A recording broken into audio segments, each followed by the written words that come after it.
25 minutes after the hour, back with some quick headlines. Trump Tower trumps the White House. The New York Post reporting future First Lady Melania Trump and her son Barron will stay at their New York City penthouse. This so 10-year-old Barron can keep attending his private school here. Well, they may make the move after the school year ends. And New York City Mayor Bill de Blasio wants help paying security costs around Trump Tower. He is asking the feds to help foot the overtime bill for NYPD officers. And listen to this one. Queen Elizabeth is set to invite President-elect Trump and Melania to Windsor Palace next summer. A British newspaper reporting the Queen will formally invite them once Mr. Trump is sworn into office. All right, Pete, over to you. Thanks, Eddie. Well, America disrespected. A Gold Star family somehow booed on a plane by first-class passengers while they were getting special treatment.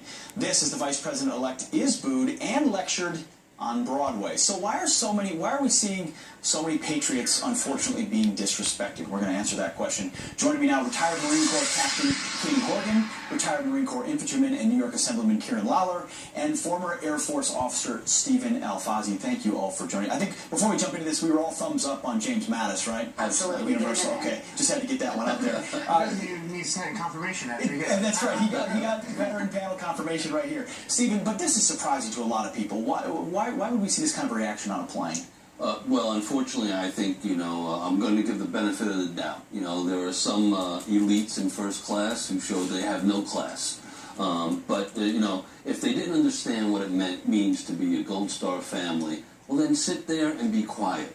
Don't show your ignorance by booing the family as they're leaving to pick up the remains, to bring home the remains of their loved ones. It almost strikes me as a mistake, like they didn't understand, right? I understand there was some confusion over the announcement. Sure. My only thought is that they either didn't hear or they didn't know what a Gold Star family is, which in and of itself is a problem. That's exactly right. Kieran, what do you think? It's terrible, and I think it probably was some kind of confusion. And I don't know if you can find a silver lining when a young man, a husband, a son, a father loses his life. But one positive that can be taken away from this situation on the plane is we're talking about Sergeant John Perry. His heroism was incredible. He stopped a suicide bomber. It might have taken out a few dozen American soldiers. Killed by a suicide bomber, potentially saving the lives of hundreds. I mean, an American hero. And we forget that right now. As we're in this panel here in this beautiful studio in Manhattan, there are men doing that job for us, men and women, so that we can stay safe. Another nice safe place is the Hamilton play, where our Vice President-elect went in just to enjoy an evening with his family. He's been pretty busy recently, and was greeted with a lecture. Do you think that's what he and America wants to hear, is a lecture from an actor? Absolutely not. And in fact, I'm of Hispanic heritage, and the cast of Hamilton does not speak for me.